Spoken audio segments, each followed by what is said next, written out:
the memento. Where they ended up was not where they began. This was the way it always went.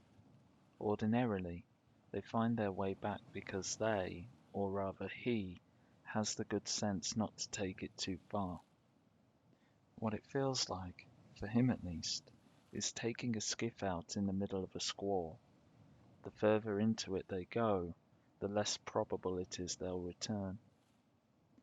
And even if they do return, they'll come back as changed as the tides that bear them.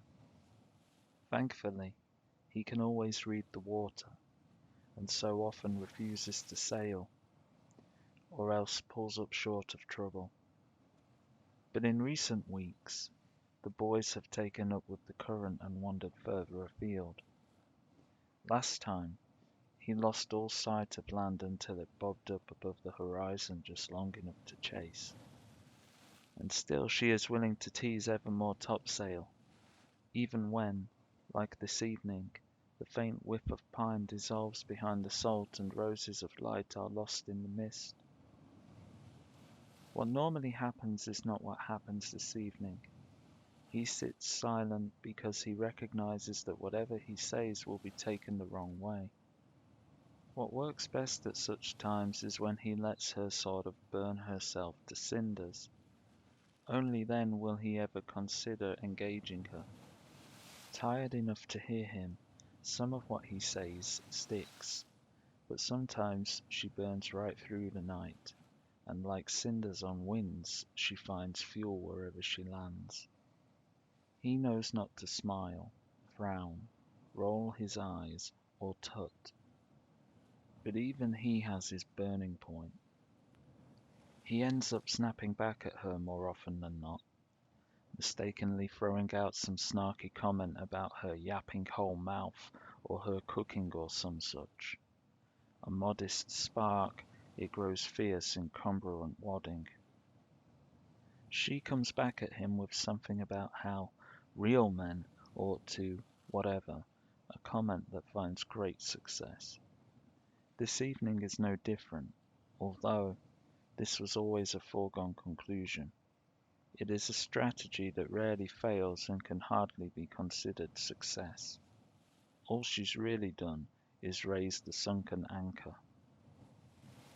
A dispute over manhood was all it ever took, at least since the whole no overtime fiasco at work. Too salty a bait to resist, he'll be leaning into the thing from here on out, baring his teeth, pointing his length, and narrowing his eyes. Had she not been so consumed by the reverie of her role, she might have celebrated this with a smile. But there is no time to reflect. He is now answering her questions instead of leaving them to the wind. He tells her exactly why he has or has not done whatever it is he was or was not supposed to have done. All this happens in the dining room, where teeth are supposed to tear flesh.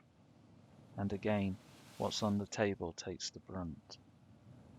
They take turns chasing each other round the table, first one way, then the other, hands ruining the fractal doily of lace flowers and making rooms of the placemats. Remarkably, the bowl of soup, into which he'd gazed with great patience up to now, is the only item not disturbed. After numerous revolutions, the pair compose a Mexican standoff, the woman holding the vase in one hand, brittle stems and cracked liqueur petals no longer suckling the stale water therein, the man a placemat for a shield. He tells her, go ahead and do it. That them there daisies will be the last bunch of flowers she'll ever see out of him. She says she'll do it. He knows she won't, what with the vase having been a gift from her mother and all, but she's all plumb in the face, so he dares not goad her again. The woman always speaks her mind, whether the man joins in or not, but once out of his chair the man starts rolling through the index cards of his mind for all the things that bother him about the woman. He says that maybe if he ever came home to more than dishwater in a bowl once in a while. She says that dishwater is all he's good for, that runts get nothing but scraps. He says, well, if he is the runt, what'd that make her? And it runs on this way until the woman complains of the hours he keeps at that one bar with the blonde barmaid, whose ink-stippled leaves and stems creep up the knots of her back. The man asks why he should come home to soup when he can just go ahead and pick fruit from the vine. The wink is a step too far. The woman throws the vase. Shards of porcelain run for the baseboards. The man asks if she's lost her damn mind. The woman tells him yes, but that was many a moon ago. She tells him to get out of her sight because this time it is well and truly over. The man steps over the puddle of dirty water and flowers and sits back down at the table as though nothing has transpired. He takes up his spoon, repositions the bowl, and tells the woman he won't be going anywhere until he's finished his scraps. The woman's mouth hangs vacant. Evidently, the score is now tied. After a few beats, she tells him that he ain't the only one with eyes. The man sinks his spoon into the soup. She tells him that he ain't the only one has opportunities. The man sups at his spoon, gauche resonance a sign of his apathy. She tells him that he is the biggest mistake of her life and that she'd known it that day at the chapel, but had stupidly thought it too late. The man isn't listening, but he cannot help hearing every word. She's bringing up old stuff now, just the way he does, but where she's going now, long before the chapel, he can hardly recall.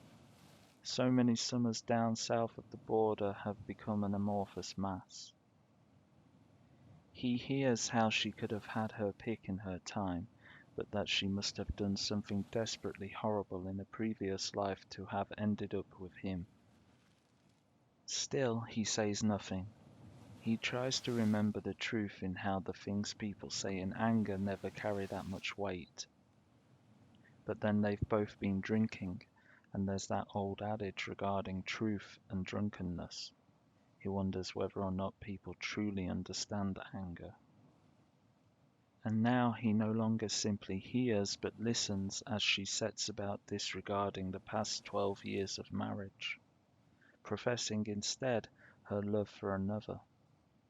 This, he believes, comes from the same place as manhood mockery. The man that got away, she says, offering greater detail. But what she's saying now is utter nonsense. Leave the boy alone, he says. But she calls him regardless. The man asks what she means by getting Adrian involved. The woman knows she shouldn't, but it is much too late. She neither smells nor sees pine or shore.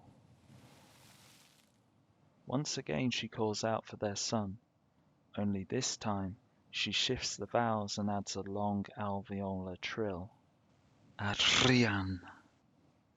An understanding is reached, and though the row is far from over, new waters opening before them, both now know which way the wind is blowing.